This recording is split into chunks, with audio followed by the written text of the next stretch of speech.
Hey everyone, you're listening to the World Needs to Know podcast. It's May 29th, 2024, and this is episode 3. I'm your host, Mike Kresnick, and today is my birthday.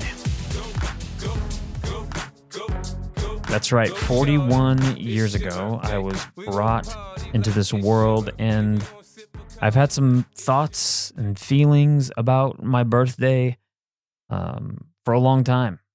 And there is a side of me that likes to perform, that likes to put on a song and a dance and receive applause. I've loved performing in rock bands. There's even a part of me that likes putting myself out there on this podcast. But there's also another side of me that despises being the center of attention. I just want to sit in the back of the room, in the shadows, unseen. And as I say that, I realize how lonely that sounds. And anyway, that's kind of where I land on my birthday, you know? Move along, it's just another day. It's kind of how I generally feel. But is it just another day? Is my birthday evidence of something greater than just a seemingly ordinary day? I mean, last year I turned 40. That's a big deal in some ways. My friend, Justin, says 40 is the halfway mark. I guess I'm 40 years away from death now.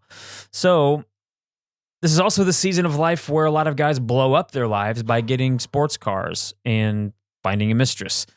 That's just not me. I became a pastor at 40. My sports car is a 2004 Toyota Corolla with Apple CarPlay.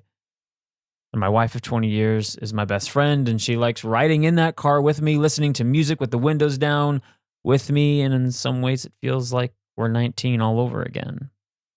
But today, I wrap up my 41st run around the earth. Culturally, there's nothing super exciting about 41. A friend asked me recently, so are you excited about your birthday? And honestly, I answered, no, not really. I was kind of disturbed by my answer. I wanted to be excited about my birthday, but I'm not. And why is that?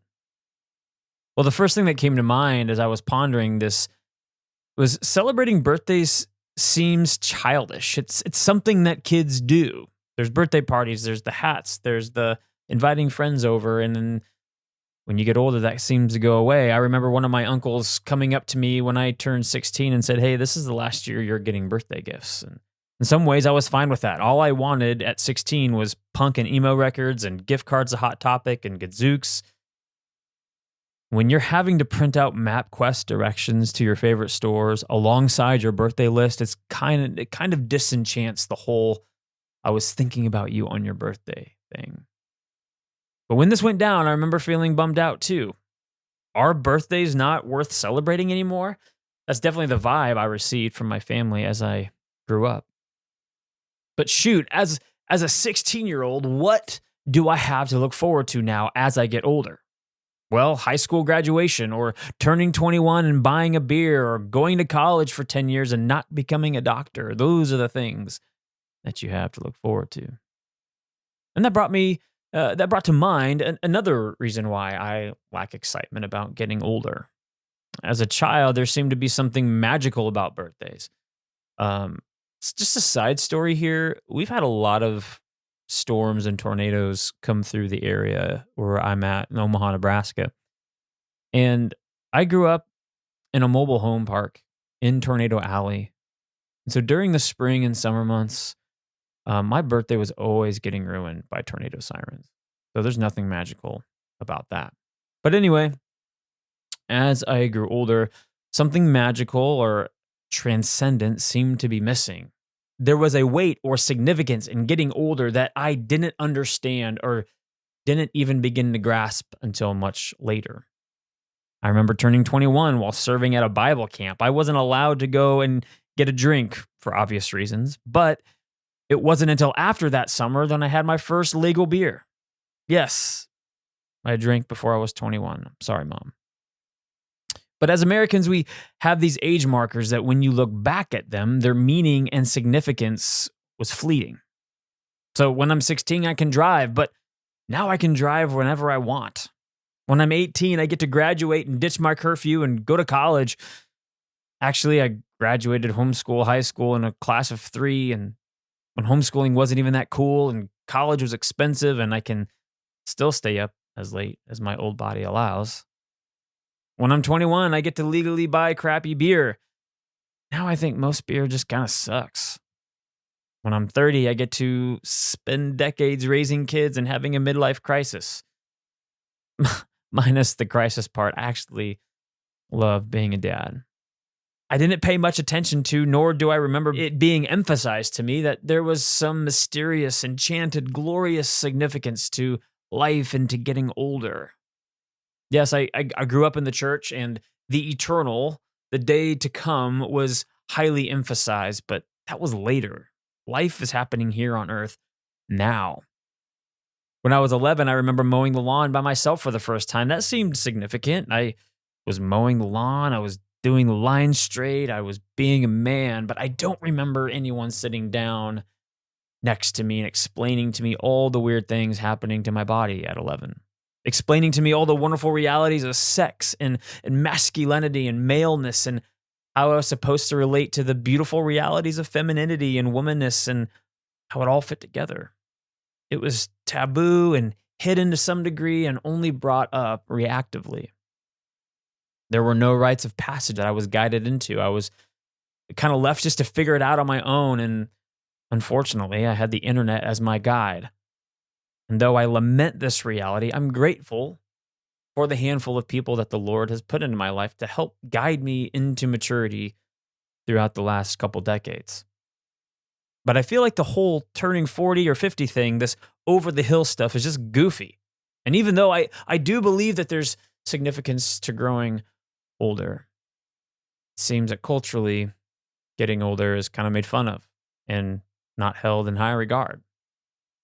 The writings of Ronald Rolheiser have been really helpful to me as I am obviously processing this real time, and I am in the middle of figuring it out, I guess. Rolheiser is a Catholic priest and a spiritual director for many, including myself, though from a distance, and he has no idea who I am. In his book, Sacred Fire, he divides up life into 3 acts, if you will. To put it simply, puberty to 30s is the struggle to get your life together. That is where all of my kids are at. God have mercy on their souls. The decades, 30s, 40s, 50s, and maybe the 60s, or the spectrum of ages, is the struggle to give your life away. And 60s and beyond is the struggle to give your death away. Now, for the last 5 years or so, I have been in the struggle of learning to give my life away.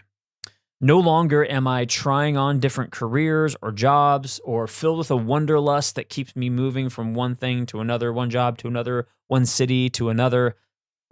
My rock and roll days seem to be over. Playing in the band is becoming less frequent of a priority. I've put aside my dreams of becoming a semi-professional football player.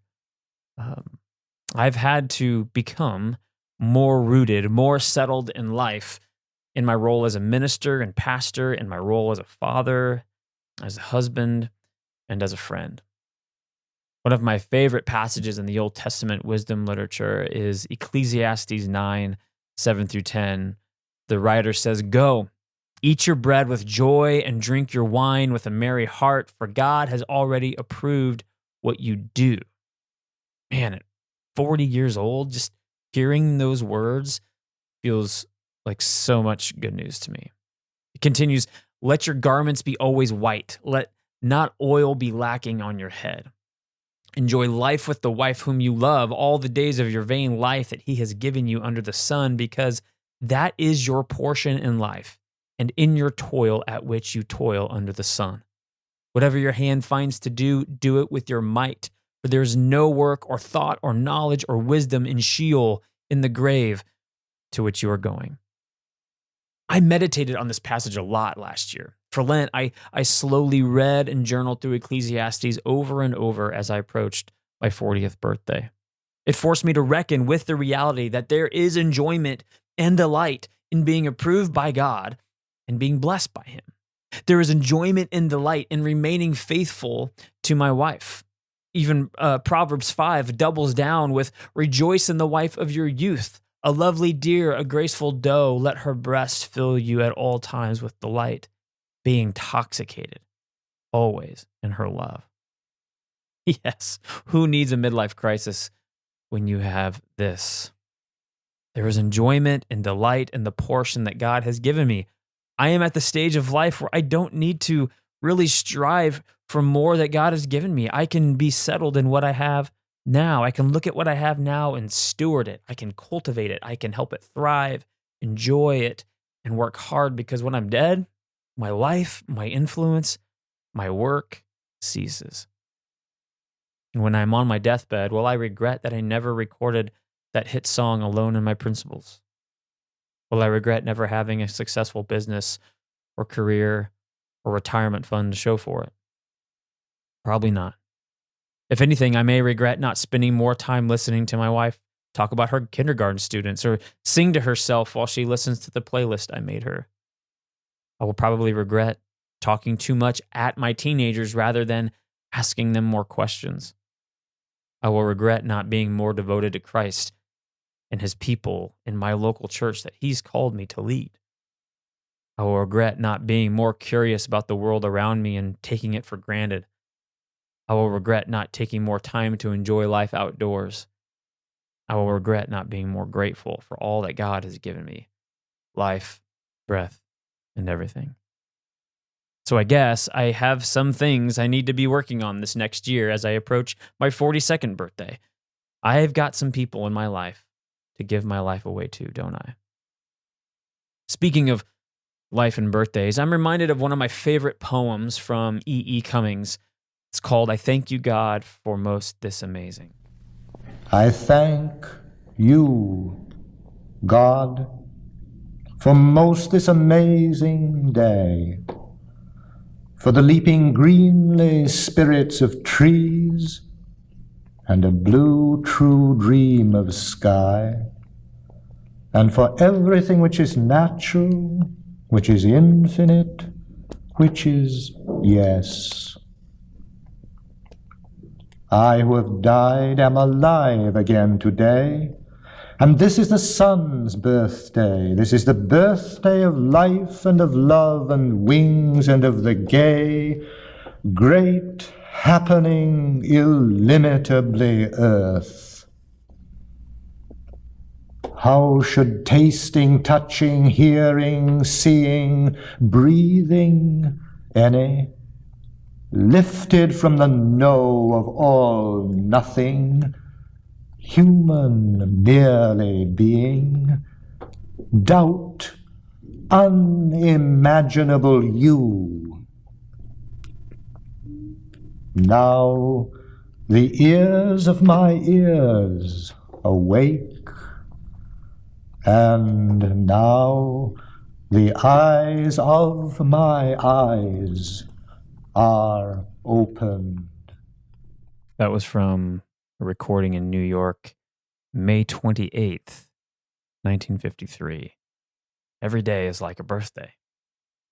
A new day of God's mercies, a new day to experience love, joy, a new day to journey from doubt to faith, a new day to realize, oh, I have breath in my lungs, and that is significant, and that brings purpose to my life. This poem opened my ears and eyes to the reality that every birthday is a marker to be reminded of these things at a grander scale. Every day and every birthday is a gift and an invitation to become more settled into the life that God has given me to now give away as a gift to others. Giving my life away to others. There's no regrets there. So may today, whether it's your birthday or not, be a gift to you. Thanks for listening to my birthday thoughts on the World Needs to Know podcast. This podcast is a production of Anchor Deep Creative Media.